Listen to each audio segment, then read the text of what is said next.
Olá, sejam muito bem-vindos ao canal. Hoje a gente vai dar continuidade à leitura do livro Energia ao Quadrado, de Pan Grout. E essa é a segunda parte da introdução. Antes de eu dar continuidade aqui no livro, eu quero convidar você para ir lá no meu Instagram, @euangelanogueira, e dar uma olhadinha lá nos destaques, porque eu tô compartilhando a minha experiência com esse livro aqui, né, lá no destaque. Você sabe que ele tem 9 experiências e eu tô compartilhando as minhas experiências, o que rolou lá no Instagram, tá lá no destaque. Dá uma olhadinha, tá bom? Então vamos lá. Observamos as coisas e elas ganham forma. Para isso, não é preciso ter fé, é preciso ter imaginação. Se ficar claro nos seus pensamentos, está vindo na sua direção, nesse exato momento. Richard Bach, autor de Ilusões e outros romances metafísicos. Sinceramente, acho que aprender a transformar a energia é algo tão importante que devia ser ensinado às crianças nas escolas, assim como aprender a ler, escrever e fazer contas. Tudo começa com uma intenção, a força que existe por trás de tudo. A energia é o combustível, a carga elétrica que estabelece um campo ressoante e envia ondas de probabilidades para o campo de potencialidades. Esther Hicks, que é facilitadora dos trabalhos de Abraham Hicks, chama isso de lançar o foguete do desejo. Dedicar atenção gera matéria. No minuto que você faz uma intenção, você cria essa intenção. Instantâneo passa a existir como algo real. Você não vê porque ainda está agindo numa linha de tempo linear.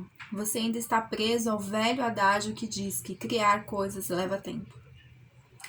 Então você continua trabalhando e esperando. Você continua seguindo os 7 passos do livro de autoajuda do momento. Mas veja só o que a física nos diz. As coisas no mundo quântico não acontecem em passos, elas acontecem imediatamente. Então, as coisas que você pretende ter, no minuto que você pretende tê-las, passam a existir. Mas como o gato de Schrödinger, um famoso experimento mental realizado em 1935 pelo físico austríaco Erwin Schrödinger, você está apenas consciente da realidade que escolheu observar. A manifestação física permanece encoberta fora da sua consciência presente. Físicos de ponta nos dizem que a vida é multidimensional, mas a maioria de nós está presa à nossa realidade física, de uma só dimensão, restrita ao que podemos experimentar com os 5 sentidos. O que nós experimentamos com esses pretensamente infalíveis instrumentos de observação não é nada mais do que aquilo que decidimos procurar. Não é nem mesmo aquela velha questão do ovo e da galinha. O que vemos, experimentamos e sentimos com os nossos 5 sentidos sempre vem depois da decisão de ver, experimentar e sentir. Compara a consciência a um gigantesco arranha-céu. Posso viver no 2º andar, mas a coisa que criei com o meu pensamento está lá no alto, no 17º. Até que eu chegue lá, me parece que está faltando alguma coisa que ainda estou esperando. Uma outra analogia é o aparelho de televisão. Se você tem TV a cabo com inúmeros canais à sua disposição, basta apenas pegar um controle remoto, mas só pode assistir a um canal de cada vez. Quando você está assistindo a uma comédia, dando gargalhadas com os personagens e suas excentricidades, está completamente inconsciente do que está passando nos outros canais. E por isso que é muito importante sintonizar no canal que você quer. Não perca o seu tempo com a realidade da qual você está tentando sair. Sintonize apenas na sua intenção. Razões por que sintonizamos em programas que não gostamos. Nós vivemos um mundo que valoriza limitações. Tama Kivis, autora de This Time I Dance. 1. Nós não estamos realmente aqui, não neste momento. O agora é o centro do poder, e por isso que é tão fácil para um yogi que conscientemente consegue limpar a estática mental, alterar a própria frequência cardíaca, pulso e outras funções corporais. Se você está realmente aqui, a sua mente não está disponível para fazer o que você está pedindo que ela faça. É imperativo praticar conscientemente, manter a consciência a cada momento. Do contrário, você está agindo a partir das velhas crenças arraigadas, crenças que você recebeu antes de ter 5 anos de idade. Você realmente quer que uma criança de 5 anos de idade comande sua vida? Quando percebo que a minha consciência está fora do aqui e agora, o que infelizmente acontece na grande maioria do tempo, gentilmente me lembro dessa analogia.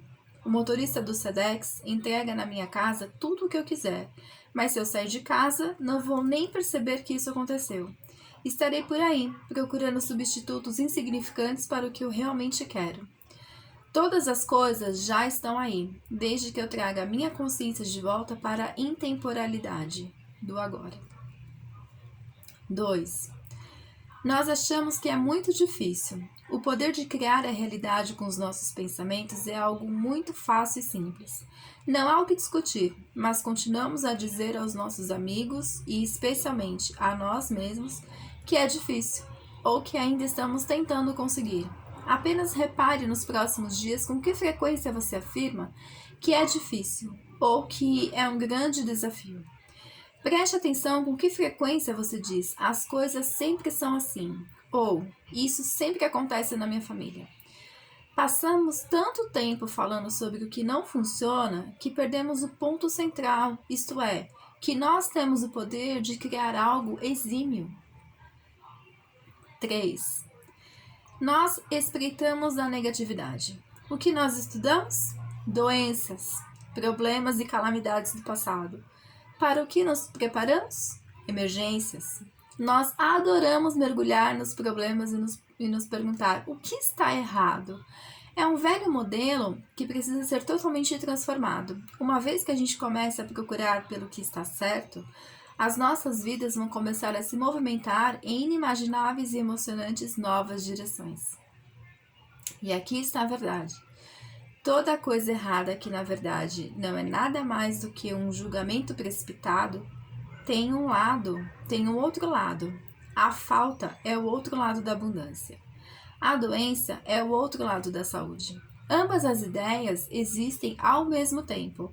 Ambas são verdadeiras ao escolher ver apenas um dos lados. O outro aspecto igualmente provável fica escondido. Infelizmente, quando vive na consciência do espaço e tempo, você pode apenas observar um lado da moeda de cada vez. Mas é importante se dar conta de que o outro lado é tão real quanto o que você está vendo, e que a qualquer momento você pode simplesmente virar para o outro lado.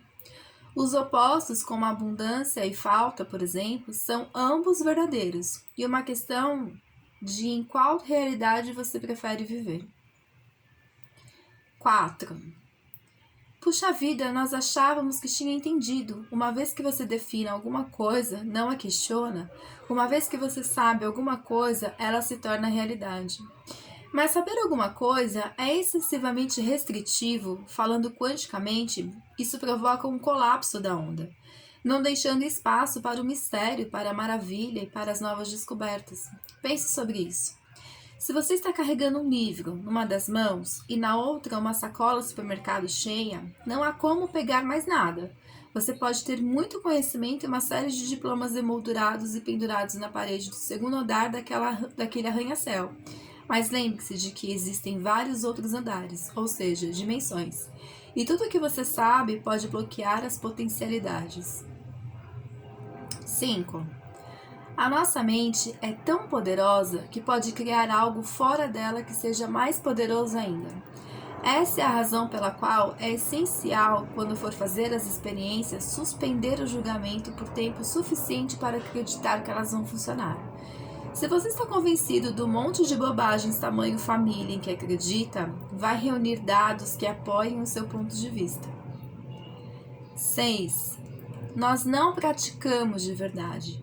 Usar o campo de potencialidades para direcionar a sua vida não é exercício intelectual, não é teoria, é uma prática.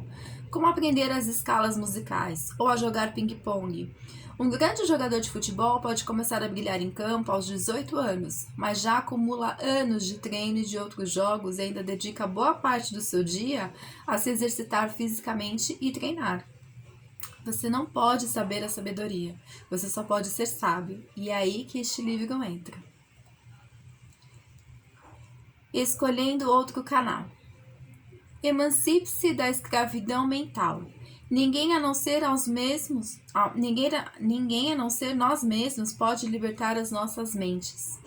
Frase de um banner na homepage da Green Living, um site canadense dedicado a fornecer informações sobre produtos orgânicos saudáveis e ecológicos. O propósito deste livro é libertar você da prisão das suas ilusões, ajudá-lo a colocar de lado o roteiro que você acredita que seja a realidade. A boa notícia é que você não precisa mudar o seu comportamento. Tudo o que você precisa fazer é mudar a sua mente. Para o caso de você não ter entrado no site de nenhuma livraria recentemente, existem agora mesmo milhares de livros sobre como transformar o seu corpo. Na minha última contagem, o Bumbum possui nada mais, nada menos do que 678 livros que prometem deixá-lo bem firme. Mas pelo que sei, não há um só livro sobre como deixar a sua mente em forma. E, no entanto, a sua mente, como todos os caminhos neurais já previamente estabelecidos e mal compreendidos, é a raiz de todos os seus problemas. Lembre-se de que a consciência, como físicos corajosos tais como Fred Wolf, estão começando a admitir que cria a realidade física, mesmo aquele bumbum que não é durinho ainda. Você pode voltar seguidas vezes àquela loja de sapatos, mas eles nunca vão vender leite. E todas aquelas tentativas desesperadas de transformar o seu corpo, o seu relacionamento ou qualquer outra coisa em sua vida nunca vão funcionar até que você aprenda a transformar e moldar a sua mente. É bastante difícil controlar a mente quando você pensa que tem que fazer isso o tempo todo. Mas ao estabelecer um intervalo de tempo definido, como você vai fazer nas experiências deste livro, a sua mente pode ser treinada para fazer isso. E como um programa de 12 passos, tentar ficar sóbrio de uma vez, para sempre, não funciona. Um dia de cada vez. Isso já é algo com que a mente pode lidar. Todas as experiências deste livro levam 48 horas ou menos. São apenas 2 dias em toda uma vida. Mesmo uma mente bem fraquinha pode se comprometer com isso. Porque dou a você 48 horas? Esse é o bom e velho princípio do prazo final. Quando o editor dá ao autor um prazo final, esse autor sabe que vai ser cobrado pelo manuscrito depois desse prazo. Um prazo final nos dá uma expectativa, algo por que buscar. Quando você está numa estradinha desconhecida, procurando pela caixa de correio verde, onde deve virar à esquerda para seguir em direção à casa da pessoa com quem vai se encontrar pela primeira vez, ajuda a saber que a caixa está a uns 10 quilômetros da última saída. Do contrário, você começa a se perguntar se já passou pela caixa de correio e muitas vezes acaba voltando antes da hora. O prazo final simplesmente faz você prestar atenção. Uma vez pedi um conselho para saber se eu deveria ou não começar a escrever como freelance, em tempo integral. Eu estava trabalhando numa empresa 20 horas por semana e escrevia paralelamente. Eu realmente gosto da empresa onde eu trabalho, eu disse. Mas tenho esse sonho, entende? De ser escritora, freelancer, em tempo integral. Não é que eu não goste de escrever as cartas de captação de recursos financeiros. É que eu quero poder contar as minhas próprias histórias, escrever sobre coisas que estão no meu coração. O que você acha? Eu já estava recebendo muitos trabalhos. Grandes revistas de circulação nacional me procuravam, fiz novos contatos. Havia um certo interesse nas ideias para as colunas que apresentei. Isso já seria resposta o suficiente para muitas pessoas. Mas sou incisiva. Eu queria um sinal inquestionável. Tá bom, continuei. Preciso de um sinal que não possa ser interpretado como uma mera coincidência. Além disso, estou me impondo um prazo específico. Eu preciso ter uma resposta concreta nas próximas 24 horas. No dia seguinte, fui demitida. No outro momento, quando o trabalho como freelancer estava indo meio devagar, comecei a mandar currículos, algo que só faço quando entro em pânico. E como era de se esperar, me ofereceram um emprego em algumas semanas. A oferta de escrever material de marketing para uma empresa de ônibus local, eu não disse que me ofereceram um emprego interessante. Em algumas semanas. Pagava mais do que jamais tinha recebido em toda a minha vida. Como é que eu poderia não aceitá-la naquele momento? Eu estava mesmo preparada para renunciar à minha carreira de escritora freelancer? Novamente, pedi um sinal bem claro e precisava recebê-lo em 24 horas, porque esse prazo teria que dar uma resposta ao meu provável futuro empregador. Na manhã seguinte, a revista para a qual eu sonhava em trabalhar me ligou para me passar um trabalho. Desliguei o telefone, vibrei e fiz uma daquelas dancinhas que os jogadores de futebol fazem quando marcam um gol.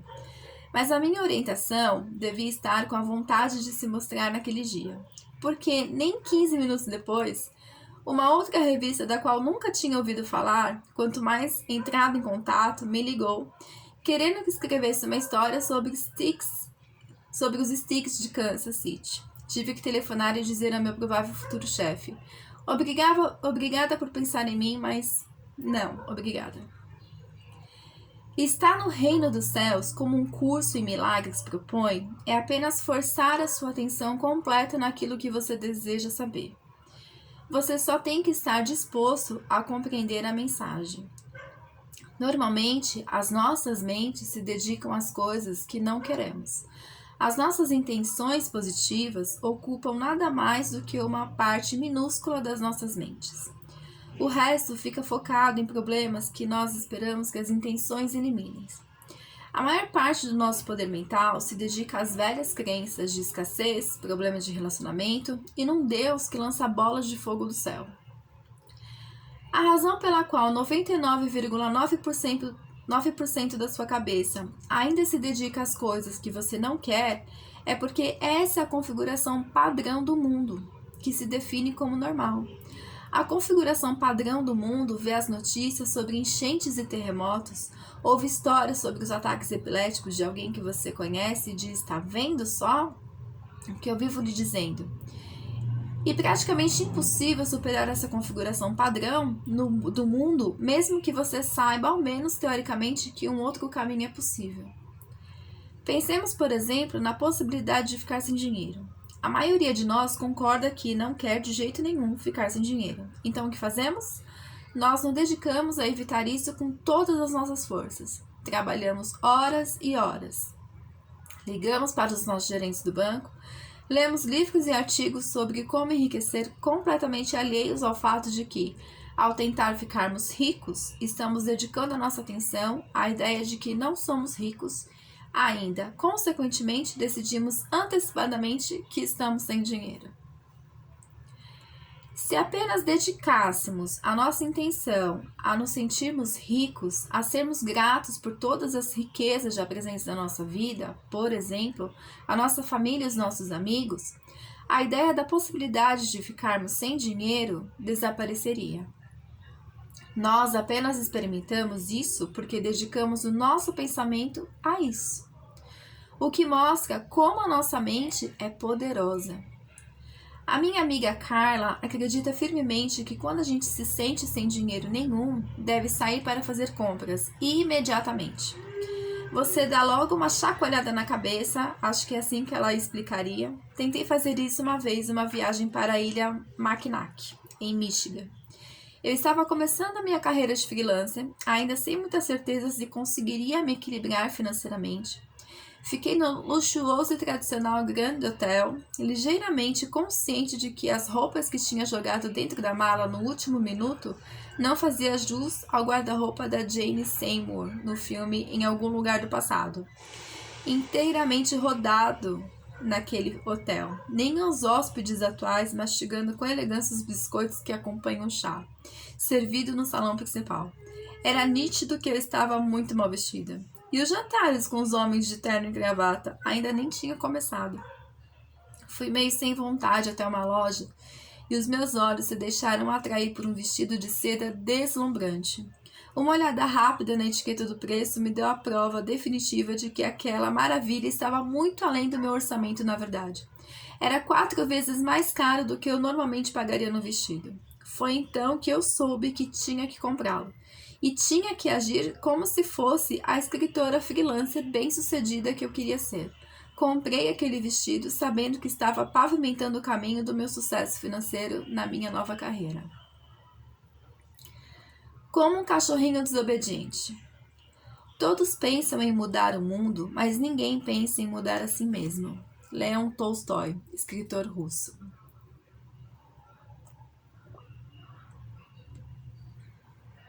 Se o seu cérebro é como o meu, meio devagar, que se distrai e se confunde com facilidade, mudar os pensamentos pode ser algo bastante desafiador.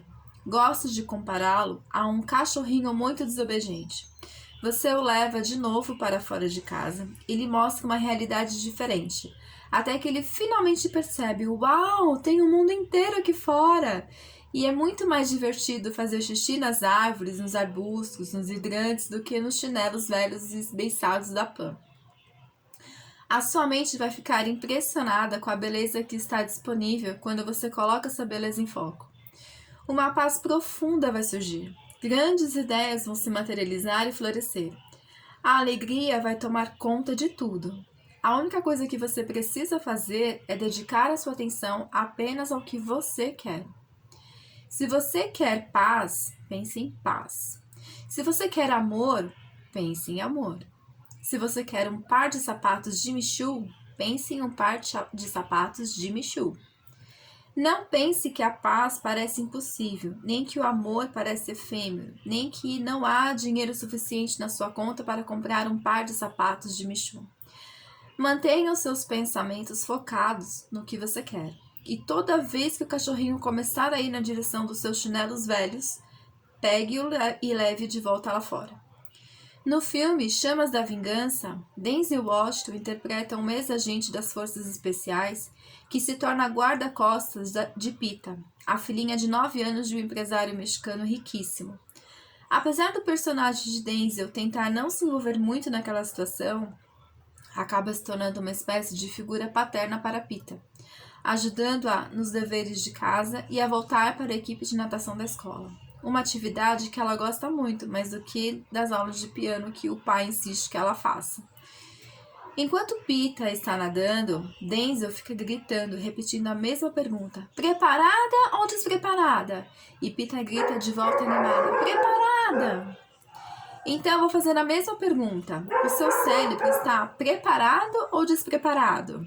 Espero que logo você possa me responder com a mesma animação: preparado! A mais importante descoberta e desenvolvimento nos próximos anos vai se dar na esfera espiritual.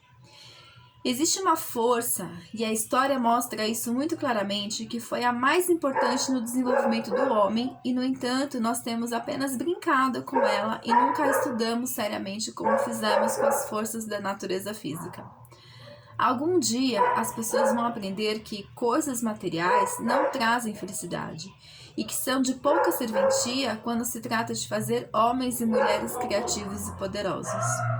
Então, os cientistas do mundo vão destinar os seus laboratórios ao estudo das forças espirituais. Quando esse dia chegar, o mundo vai ver mais progresso numa só geração do que nas últimas 4. Charles Stentz, inventor do motor de corrente alternada. Então, no próximo vídeo, a gente começa com as preliminares. Te vejo mais tarde.